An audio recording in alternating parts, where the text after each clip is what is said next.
ज्येष्ठ मराठी अभिनेत्री उषा नाईक यांना नुकतंच 2022 या वर्षासाठी व्ही शांताराम पुरस्काराने गौरवण्यात आले। अभिनेत्री उषा नाईक या मराठी चित्रपट क्षेत्रात गेली अनेक वर्ष काम करत आहेत। यात त्यांनी अनेक प्रकारच्या भूमिका साकारल्या आहेत आणि यानंतर त्या आता मालिका क्षेत्राकडे वळल्या आहेत। नुकतंच एका मुलाखतीत अभिनेत्री उषा नाईक यांनी चित्रपट क्षेत्रात काम करत असताना माझ्यावर भरपूर अन्याय झाले होते असा खुलासा करत म्हटलंय। त्यांनी नुकतंच इट्स मजा या यूट्यूब चॅनलला मुलाखत दिली।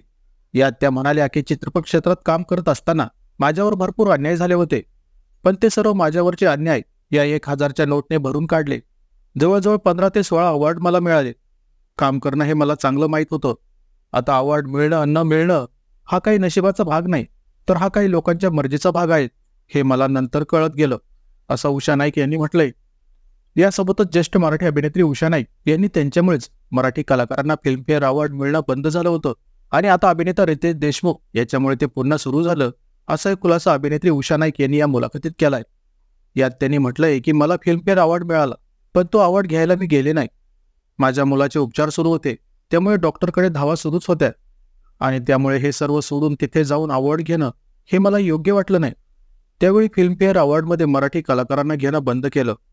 आम्ही अवॉर्ड देतो, पण ही मराठी कलाकार मंडळी अवॉर्ड घ्यायला येत नाहीत।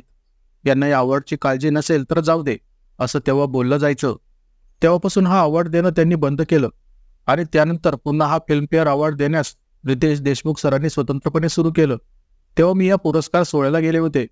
त्यावेळी तिथेही मी बोलून दाखवलं की हे फिल्मफेअर अवॉर्ड माझ्यामुळे बंद झालं होतं, ते पुन्हा एकदा रितेश देशमुख सरांनी सुरू केलं, असा खुलासा ज्येष्ठ अभिनेत्री उषा नाईक यांनी त्यांच्या या मुलाखतीत केलाय।